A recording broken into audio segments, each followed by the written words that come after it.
Rolling. All right, good morning, everybody. My name is Ross Snare. I'm the Senior Director of Operations and Government Affairs for the Prince William Chamber of Commerce. Honored today to have Didlake with us. This is National Disability Awareness Month, Employment Awareness Month, as well as the 30th anniversary of the signing of the ADA.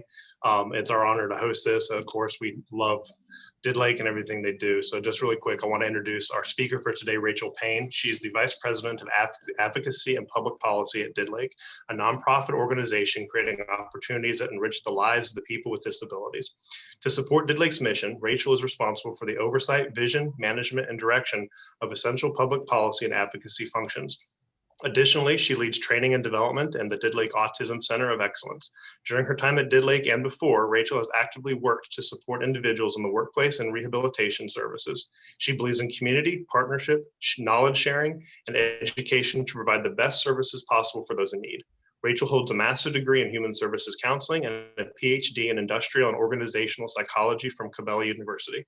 Rachel is a member of the Virginia Autism Council, board member for the Autism Society of Northern Virginia, and lives in Prince William County with her husband and 3 sons. It's my honor to introduce Rachel for our speaking person today. Thank you. Thank you so much, Ross. It's always a pleasure to see you, and thank you for the wonderful introduction. Good morning, everyone, and thank you for joining. I'm really happy to be here, and I do have to say, I don't know about everyone else, but I really enjoyed that music in the waiting room as I was waiting for everyone to join and get this thing started. So that was really nice. First time I've, I think, had that type of music playing before a Zoom meeting. So you can go ahead and advance to the next slide, please.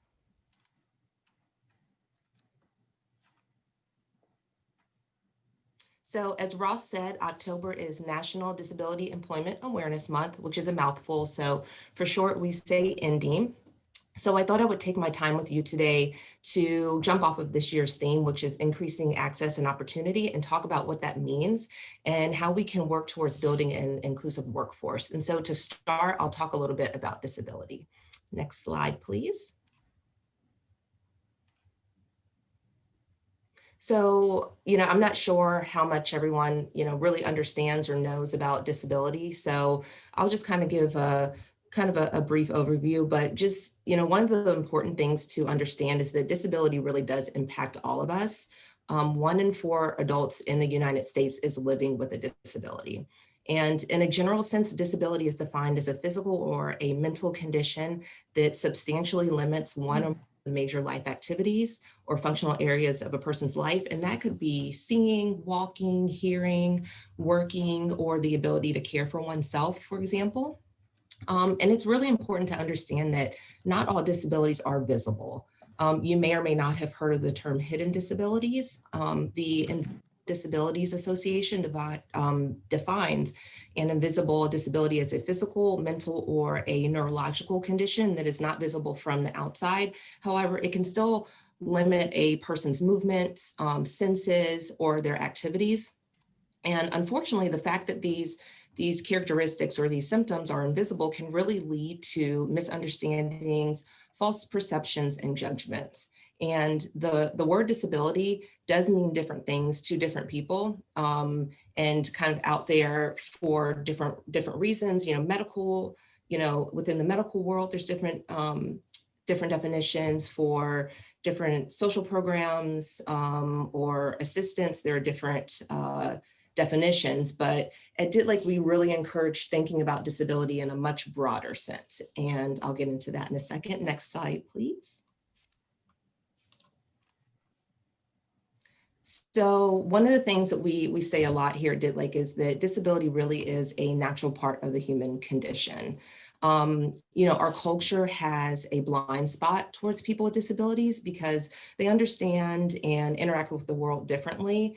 And unfortunately, that blind spot has led to people with disabilities really being marginalized and overlooked in every area of our communities, but really especially in employment.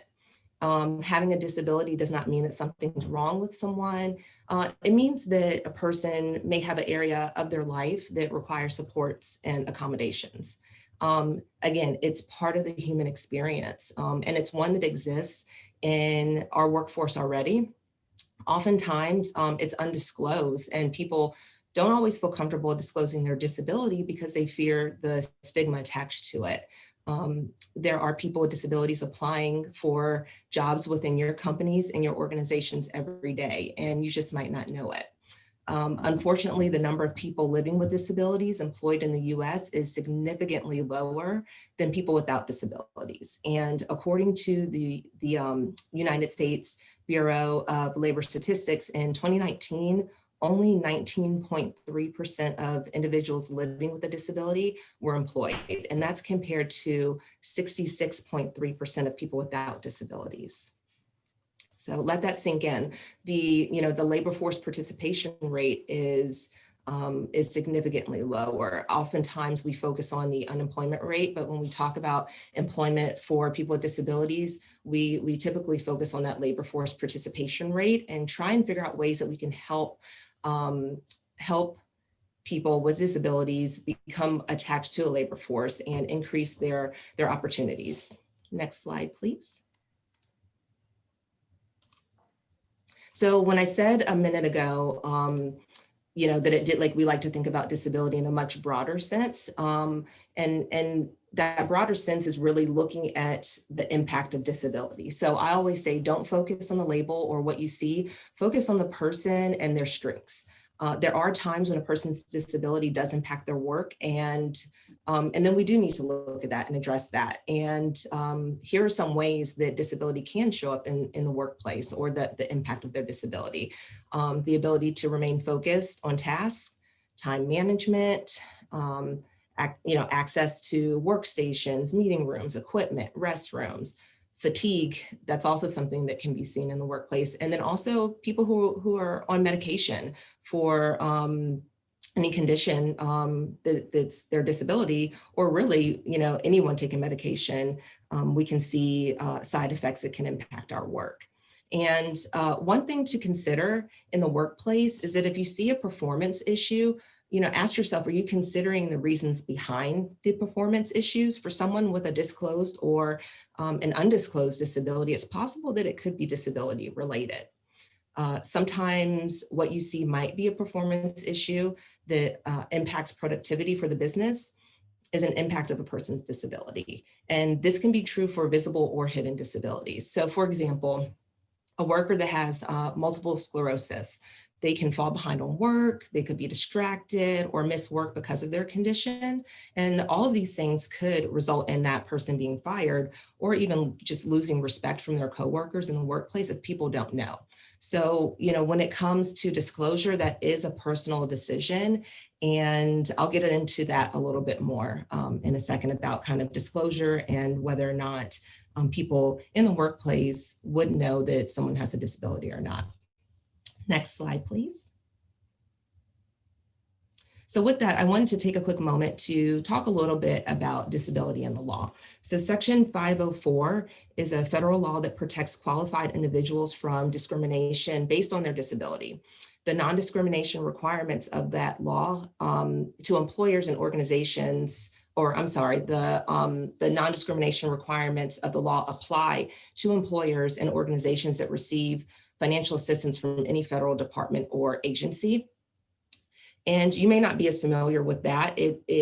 For me, I was more familiar with Section 504 when it came to schools, but they also do have provision that covers people in the workplace, again, that applies to employers that are receiving federal funds. Most people are more familiar with ADA.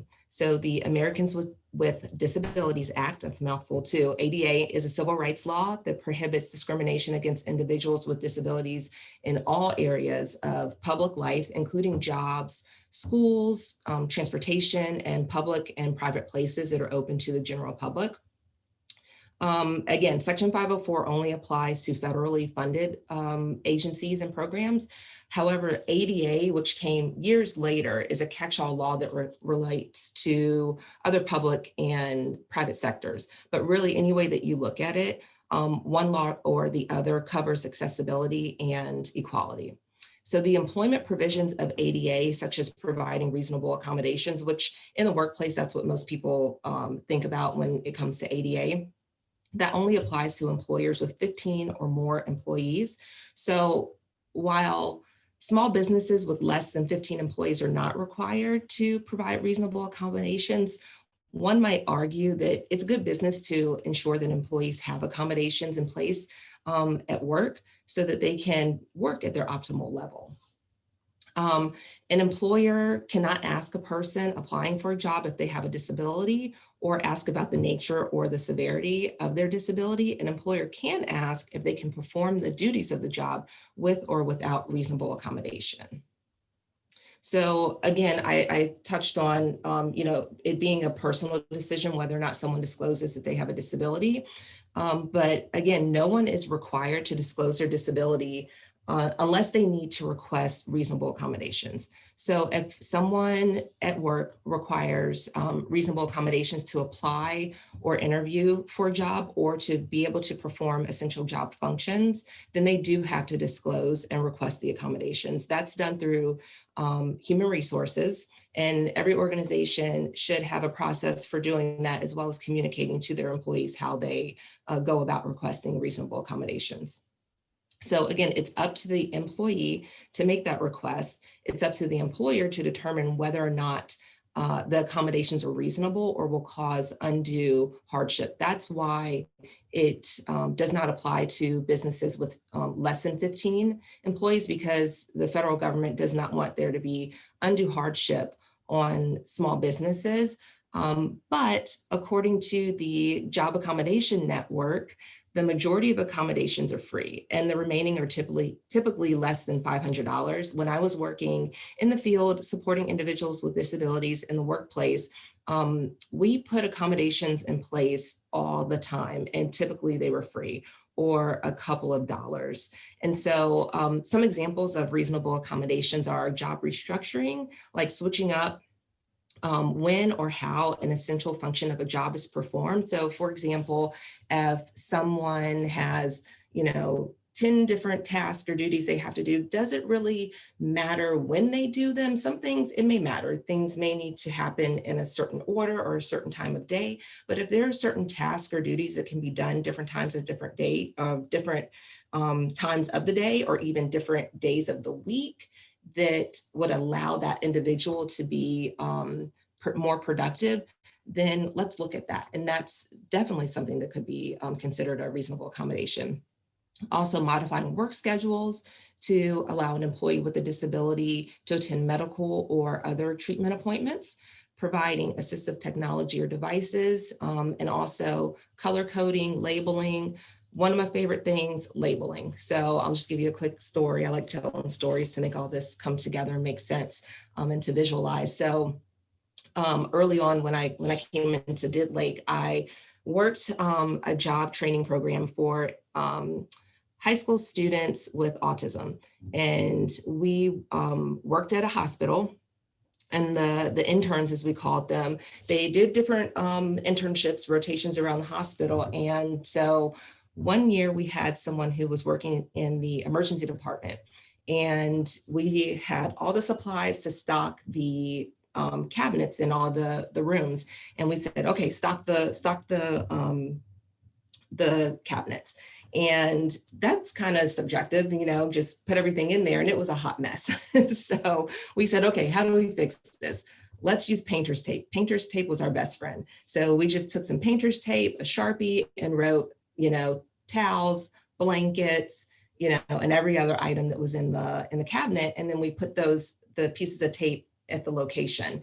And we even put tape to mark how high she needed to stack the different items. And it was like that. It was just a quick, easy visual support, cost pennies to use painter's tape and a Sharpie. And the funny thing is, once our interns learned and it stuck that they knew really how to stock the cabinets, we were ready to peel the tape off and let them have at it. But the hospital staff, they said, no, please don't take that away. When you guys are gone on Christmas break, spring break, and in the summer, like our hospital staff, our hospital employees rely on this, please don't take it away. So you will also find out that a lot of supports that you can put in place to help a specific employee with a disability, you'll find that it's beneficial for everyone in the workplace. Next slide, please. Okay, so what can employers do to increase access and opportunity? Some easy ways, educate all staff on disability issues. So there are organizations in your local communities, such as Didlake, that we work every single day, and we have for 55 years to support individuals with disabilities. And we have a lot of knowledge and expertise, especially when it comes to employment. So you can reach out to organizations, and we speak to companies, and we give disability awareness presentations and assistance in any way that we can. We really do believe in community. And so, but there's also lots of information on the internet from federal agencies that's out there, askjan.org. And I'm sure Erica can type that in the chat box, but the Job Accommodation Network has a lot of information and resources. Section 503 compliance. Section 503 of the Rehabilitation Act of 1973 prohibits federal contractors and subcontractors from discriminating in employment against individuals with disabilities. And it requires employers to take affirmative action to recruit, hire, promote, and retain individuals with disabilities. So covered federal contractor employers are required to invite applicants and employees to voluntarily self-identify as an individual with a disability. So Didlake is a federal contractor, and so we do invite anyone who applies for our jobs and current employees. I think we just did it this year, to self-identify, and it's an option. So any federal contractors who are listening right now, hopefully you're familiar with this, and you do provide the paperwork for your employees to be able to self-identify. Also, put return to work, stay at work programs in place to retain employees who may acquire a disability or experience something new with their disability, which may significantly impact their ability to fulfill the essential functions of their job.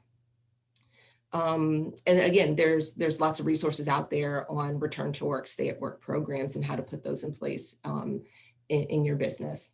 Also, adopting inclusive practices, policies, and procedures. So look at your hiring practices, communicate your company's focus on inclusion. Again, visit askjan.org to learn about reasonable accommodations. And it is, I can't say it enough, it's such a great resource. And overall, improving business practices for employees with disabilities is smart because it leads to improvements for the entire workforce. Next slide, please. So let's talk about some ways that businesses can be inclusive. So universal design, and that's a little bit of what I was talking about in that example that I gave. So universal design is a strategy for making products, environments, operational systems, and services welcoming and usable to the most diverse range of people possible. And in the workplace, universal design can be applied to products, to services, the physical environment, communications, and technology, for example. And again, you will find that universal design helps everyone.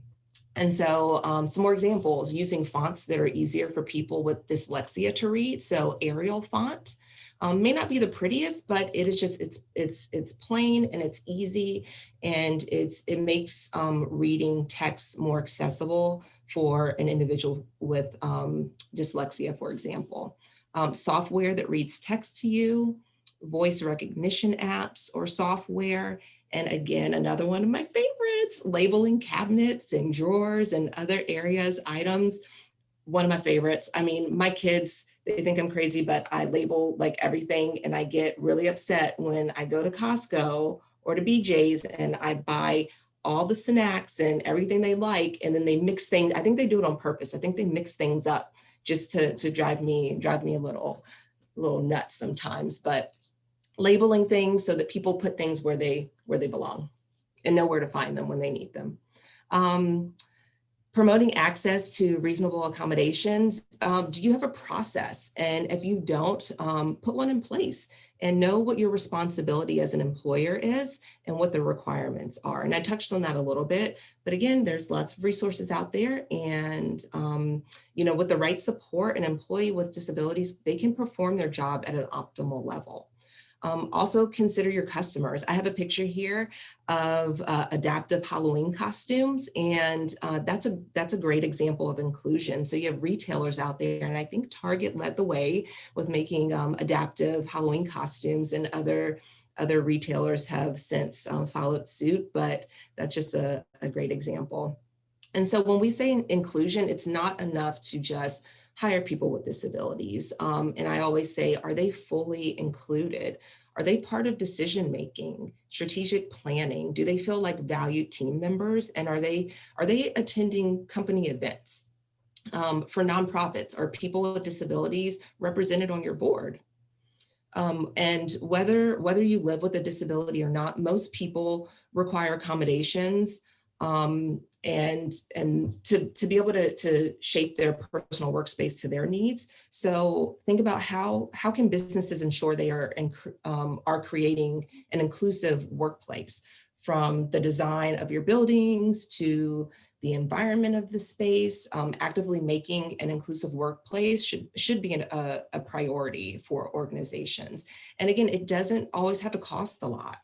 I think sometimes people fear that making things more inclusive or reasonable accommodations can cost a lot of money, and it doesn't always have to. And for example, if you are building a new building, there are little things that before you even, start construction, that you can make sure that your business is going to be accessible. That shouldn't really cost any money. It's just simple design. Also, again, looking at policies and procedures, there are many things that don't cost a lot. And there are also grant programs and other resources out there that can help support technology in the workplace for people with disabilities. Next slide, please. So I've had employers ask, why should I hire people with disabilities? I say, why not hire people with disabilities? Didlake is trying to help reshape that narrative. And we really want people to start asking themselves, why not hire people with disabilities? We say to you, don't lose out. People with disabilities, they really do represent a largely untapped talent pool of individuals who bring a wide range of education, experience, expertise, and perspective to the workforce. There is a high likelihood that we will all experience a disability ourselves or indirectly with someone close to us, especially the older we get. I say that we are all just one day away from acquiring a disability ourselves.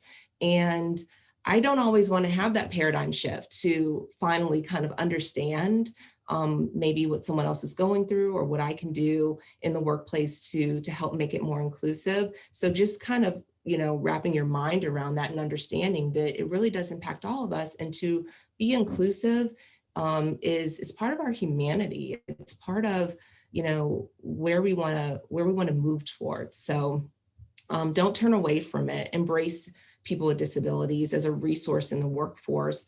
And again, we're all just one day away. And by overlooking people with disabilities, employers are missing out on a valuable and large part of the workforce. There's more innovation, more productivity, higher work satisfaction, higher profits, and less turnover. Those are all proven results of embracing people with disabilities in the workforce.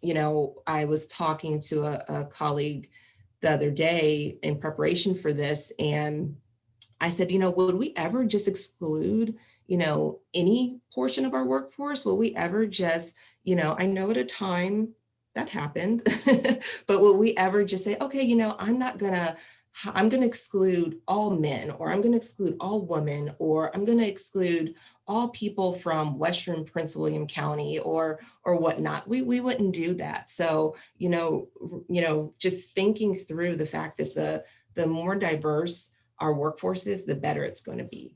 So, and let me tell you, if there has ever been a time that people with disabilities have displayed or proven without a doubt their abilities, it's right now.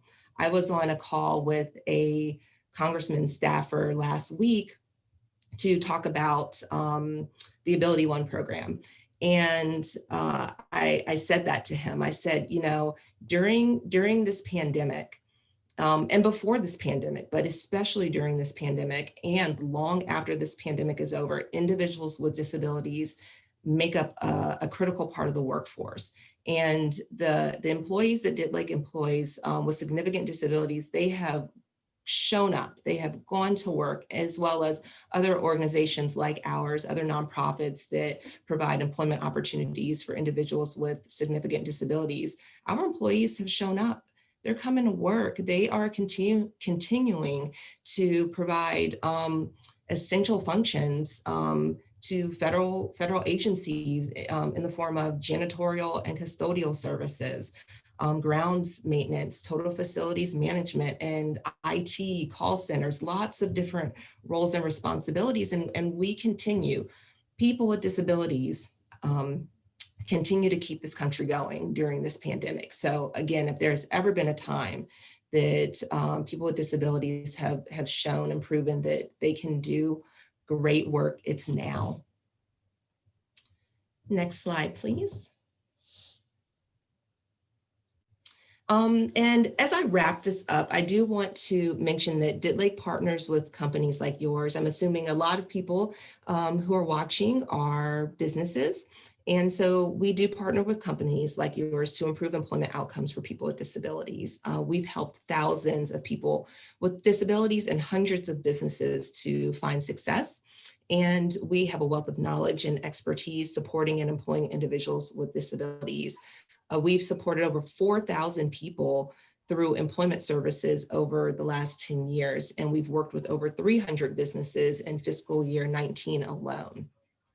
I could keep talking to you guys about this all day. I could keep talking about working with and serving people with disabilities, because that's what I'm passionate about. And I'm so lucky to be able to do the work that I do. But I only have you guys here for a little while. So with that, I'm going to pass the baton over to my partner in crime, Erica Spalding, Vice President of Corporate Communications and Marketing at Didlake, to speak just for a few minutes before we open up for questions. Thanks, Rachel. You're welcome. And Nicole, we're going to hang out on this slide for 1 second. And I'm going to start off by saying thank you all for being here today with us to celebrate National Disability Employment Awareness Month. Also, thank you to the Prince William Chamber for hosting this presentation. Didlike has been a member of the Chamber since 1978, and we're proud to be a cornerstone partner. I'm also proud to serve as a board member on the Chamber. Chambers of Commerce are an integral part of increasing access and opportunity for people with disabilities, as business owners, consumers, and employees. We appreciate the Chamber's continued support of disability education and initiatives, which make the City of Manassas, the City of Manassas Park, and Prince William County great places to live, work, and play. Can I have the next slide, please? At Didlike, we create opportunities, and you can too.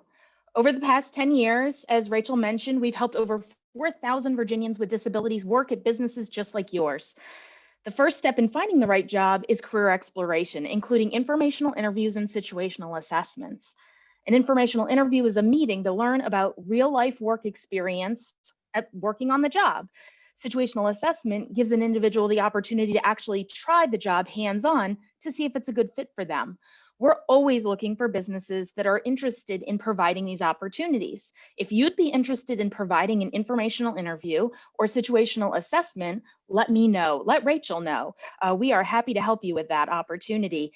And when you have an open position at your company and you're hiring, let us know. We'll share that opening with our program participants. And if you have questions about hiring a person with a disability or providing support to a current employee, reach out to us. We can provide resources and supports for your business. As Rachel mentioned, we have provided trainings to businesses and different organizations around disability inclusion, return to work, stay at work, and provided a wealth of resources through the Job Accommodations Network, PEAT, and other access to information that we can provide for for you and to support your business.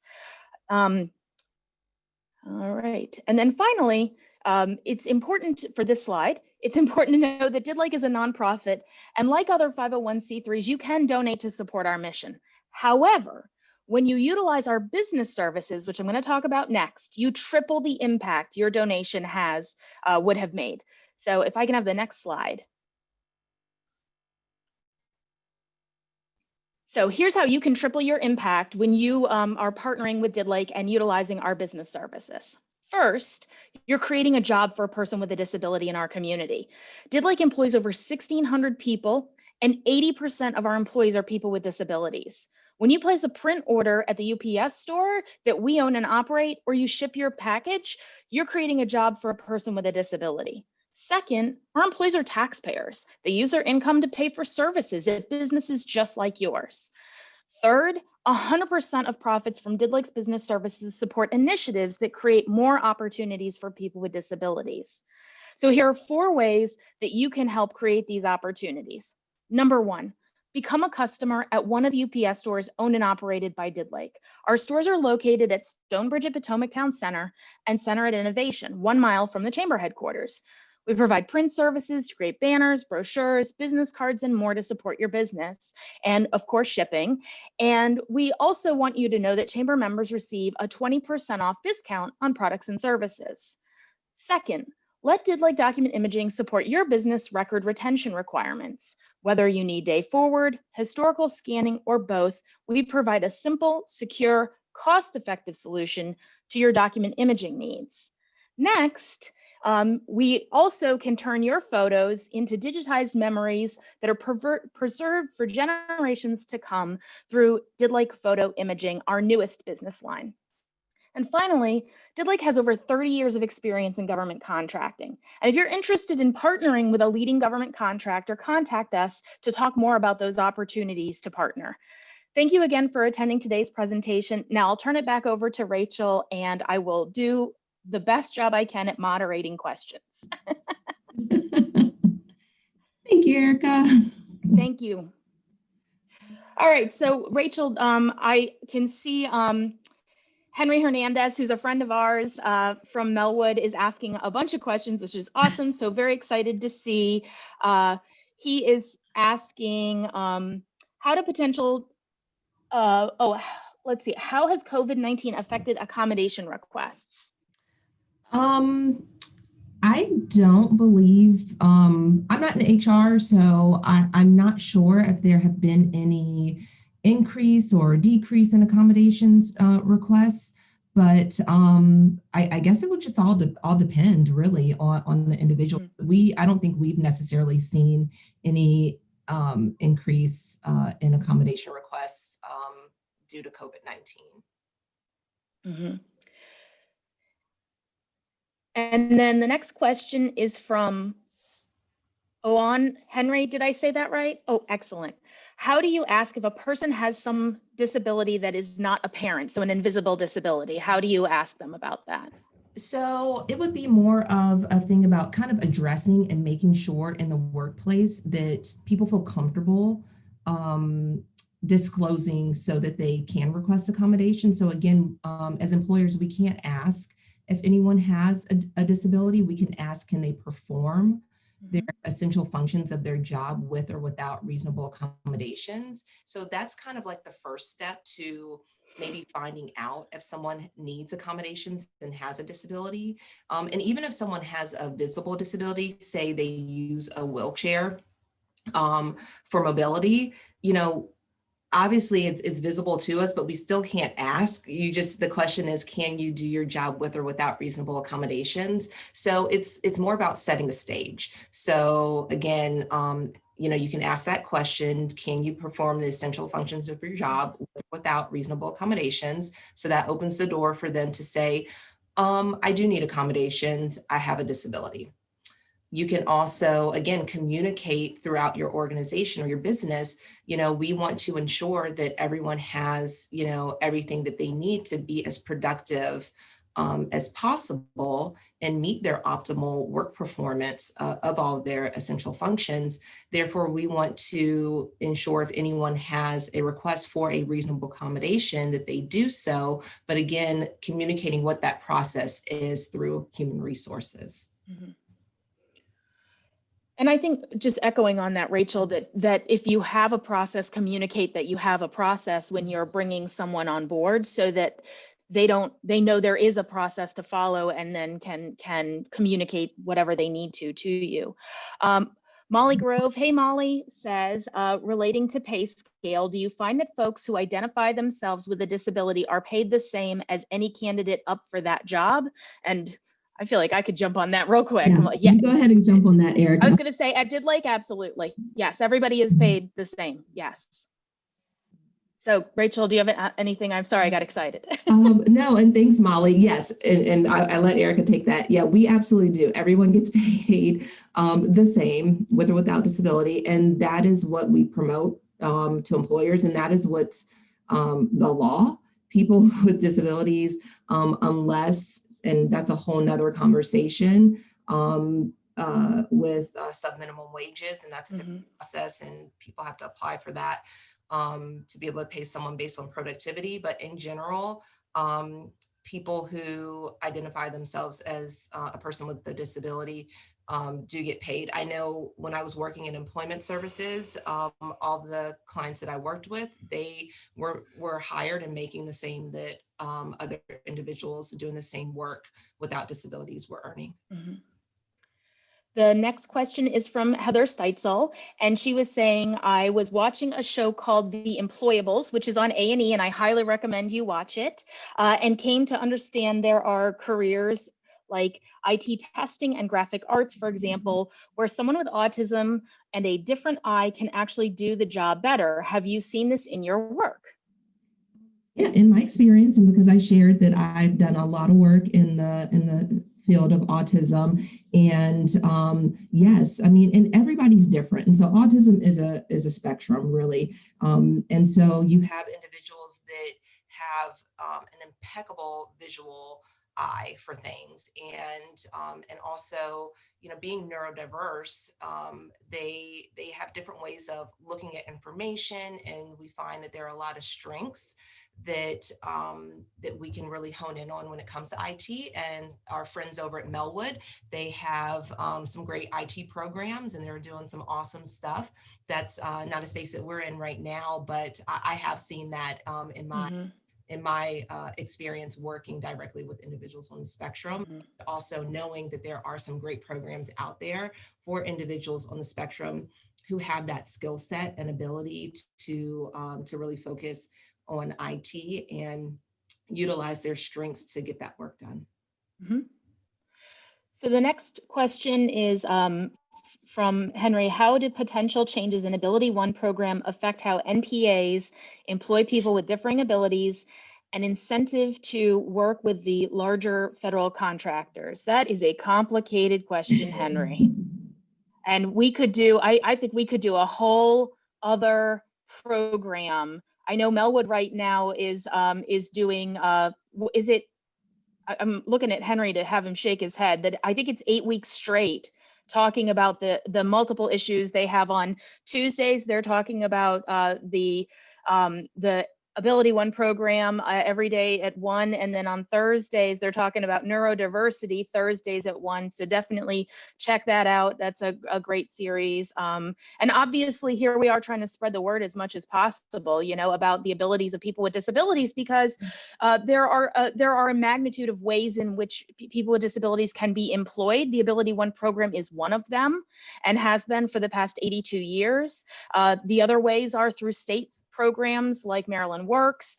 We also now, as Didlake, we are SWAM certified to be able to do contracts through the state of Virginia. So, and then just having our own UPS store or other opportunities that we look at. So, Rach, I know I kind of took that on. So. Yeah, no, that was great. It is complex, and we know you know that, Henry.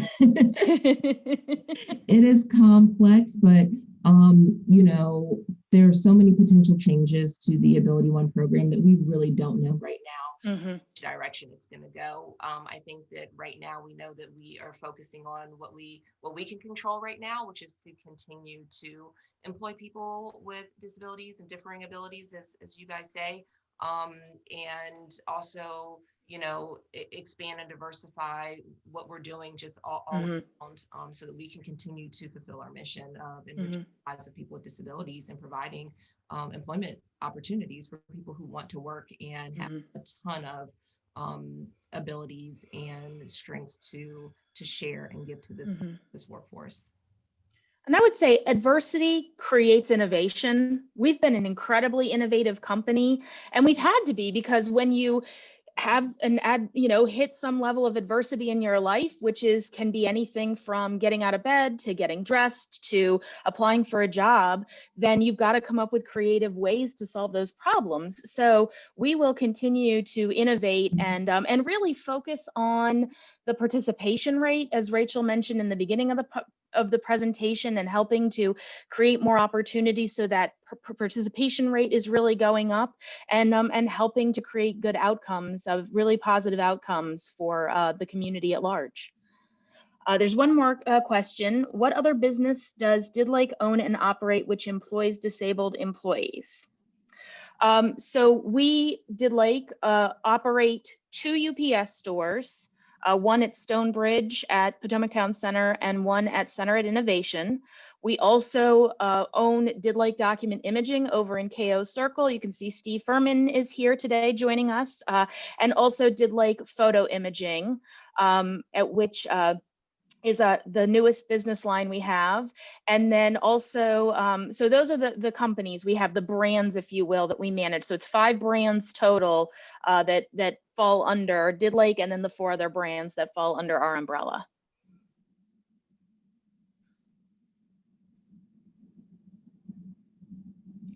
Does anyone have any more questions? I'm very excited about this whole thing. I'm just so happy.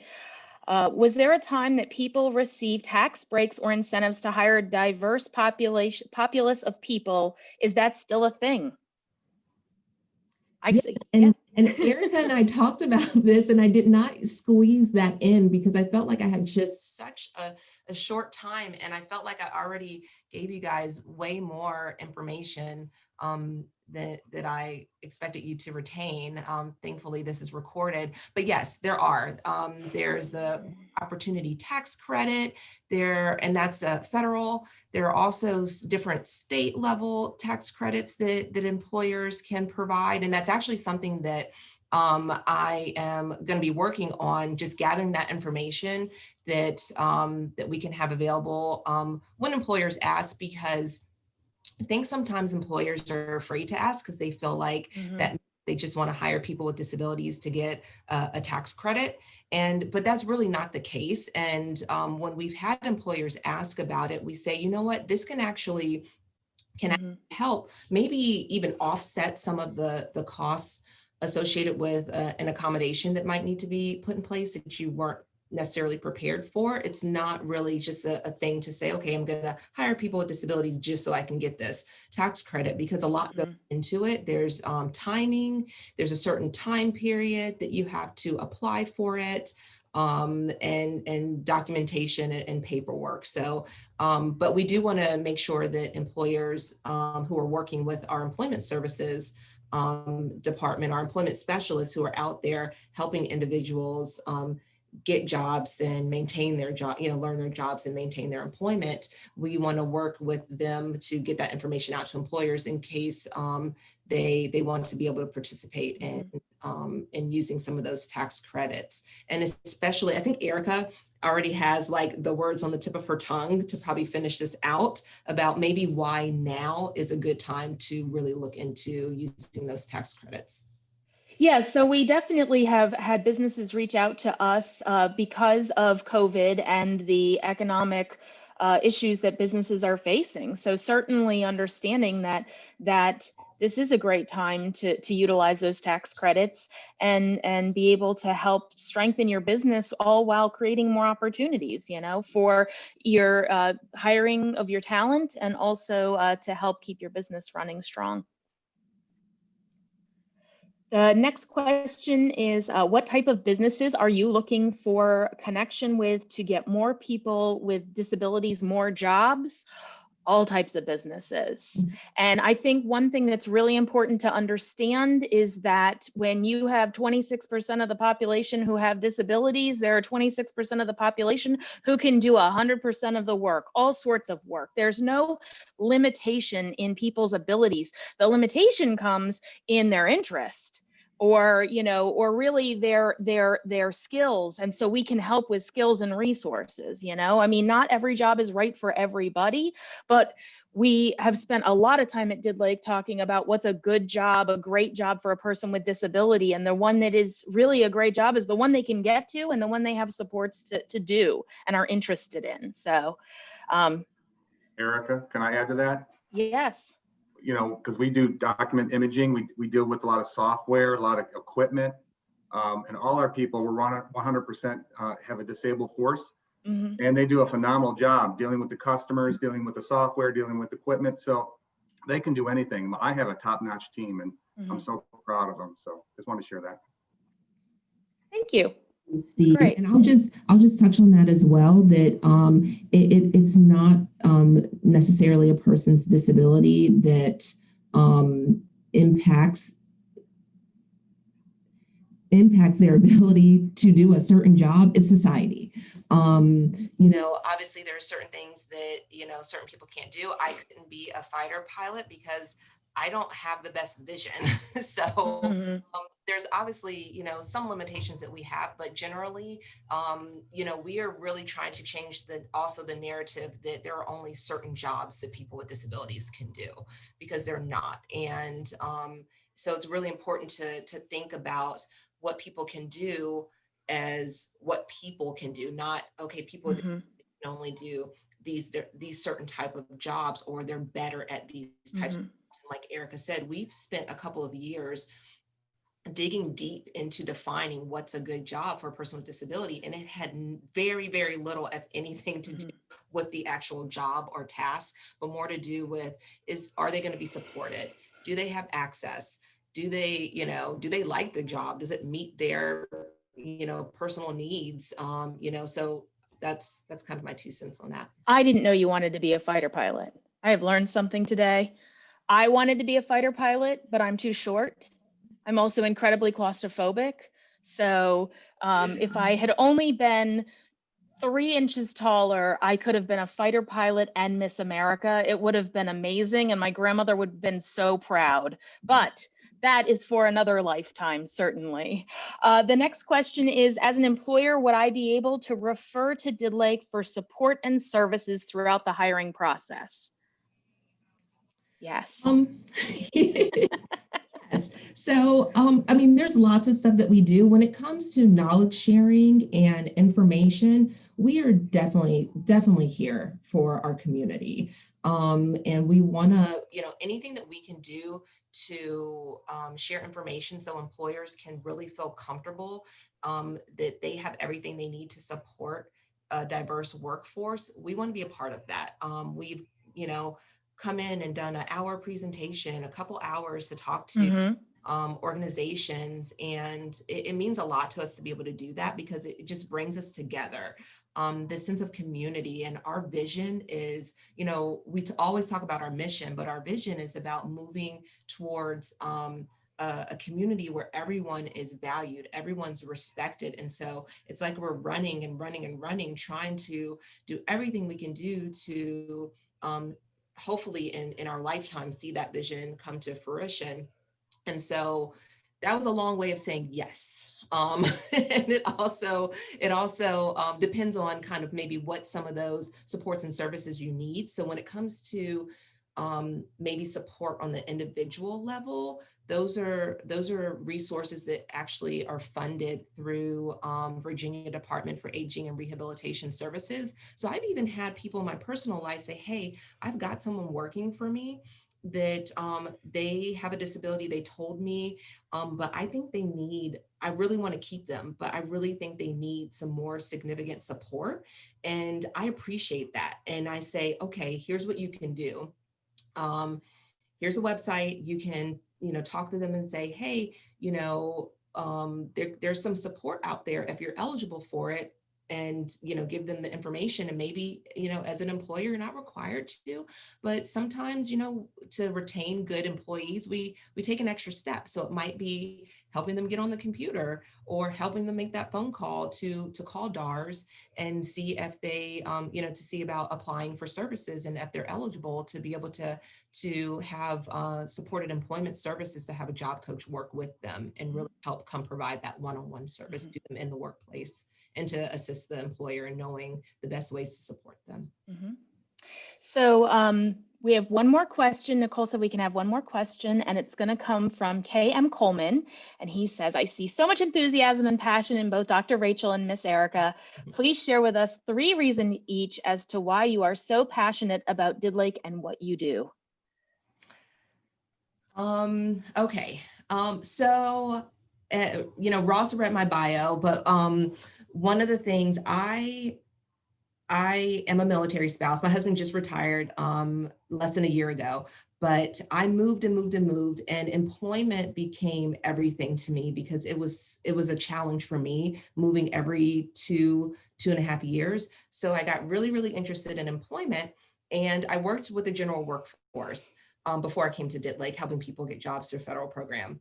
And we were moving to Virginia, and my husband said, hey, I found this job.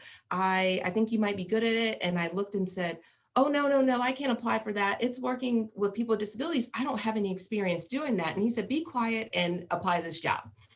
And, I totally drank the Kool-Aid. I jumped in with, everything I had, and I was working with individuals with some significant disabilities, but they taught me so much. And so having the opportunity to learn from people that I was here to serve is everything for me. And I say that I could never go back to working with the general workforce. That disability services is my thing.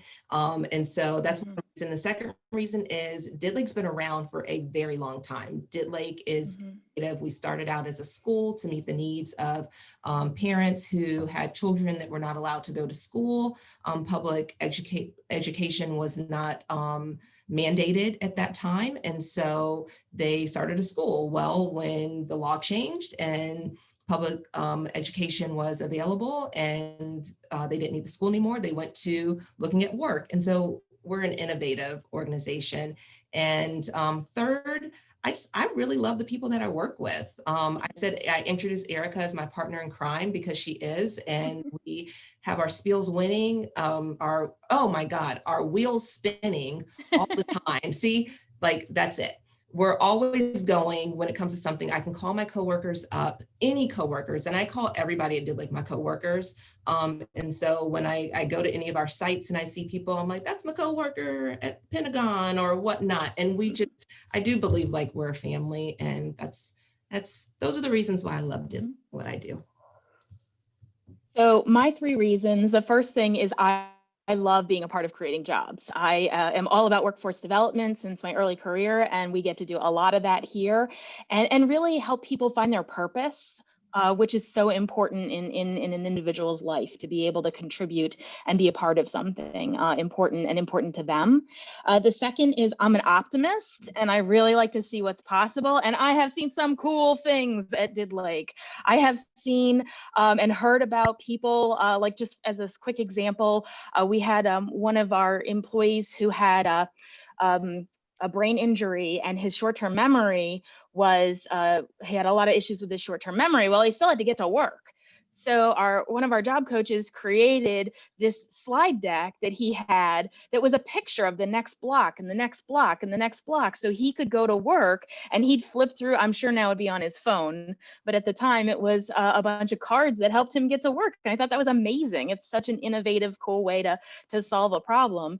And the third thing is, as a person with a disability myself, in my early career, I struggled from anxiety. I mean, I still have anxiety, but I had really deep anxiety and significant claustrophobia, and I couldn't get on an elevator.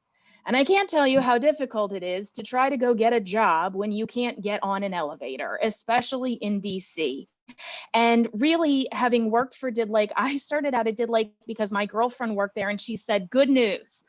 The building has an entrance on the first and second floor. The first floor is in the front and the second floor on the top because it's on a hill. You'll never have to take an elevator. You'll be fine. Well, long story short, as I have built my career here, I have definitely relied on people like Rachel to be my job coach, to get me onto elevators, because I have had to expand into a bigger role. And I did some amazing EMDR therapy. I wholeheartedly recommend that. If you know anybody who has an anxiety disorder, it was life-changing, certainly. And really, so it's like the full package here. And it's great to, like Rachel said, work with people like Rachel and Steve. I can see Rick. I know Kyle's on, Chanel, Danae. I mean, we've got a phenomenal team. And also, just, the last thing I wanted to say, I see shout out certainly to Kim Galansky and Novant Health, UVA Health Systems. We have an amazing partnership with them with our Project Search. They have been supporting us, and we have been working together for 10 years for an internship every year at the hospital. It's been incredible. And they have hired many, many, many students who graduated from that program and are still working at Novant today. So they are really an excellent leader in the community for not only creating opportunities and building on those opportunities, but also for hiring people with disabilities. So thank you. This has been great. This is really awesome. Yes, and I will say one last thing before closing out though, and thank you guys so much for everything. But if you are a business or an employer that would really like to ensure that you are having a diverse workforce and an inclusive workplace, but you're just not sure, and it's okay if you're not sure about what it looks like, or if you're not sure if you're saying the right things or doing the right things. Ask again, reach out to us. But I will say that Kim Galansky is an amazing person to, sorry, I'm putting you out here on the spot, Kim. But if you want to know, like, what does it mean? We have people that are working at the hospital. They are working in places in the hospital that you would probably be like, well, I could never get a job working in the operating, department, in the OR, emergency department. So, reaching out to other people who have seen what it looks like to be inclusive, just ask those questions and they'll tell you, and they will be honest. And, sometimes there's hiccups, sometimes we have to work things out, but that's with any employee, honestly. But if you're unsure, there are people and there are resources out there to answer your questions and to really say, yes, this is great to hire people with disabilities. So thank you guys so much for your time. This was awesome. And I appreciate everyone's questions. Wonderful. Thank you so much, everyone, for joining us. Thank you, Rachel. We really appreciated the talk. This is such a good discussion. If you look at your screen right now, you should see Rachel's contact information. Keep this dialogue going. Erica has put her information in the chat box. You can go to the 3 little dots next to chat and select Save Chat. There's some great resources. The website's on there. We will also be downloading this and putting it on our YouTube channel, so you definitely can refer back to it and gather information as well. I will say the chat box is not in that video, so just make sure you save it. Thank you so much, everyone, again for joining us, and we look forward to seeing you again. Thank you. Thank you. Bye. Bye all.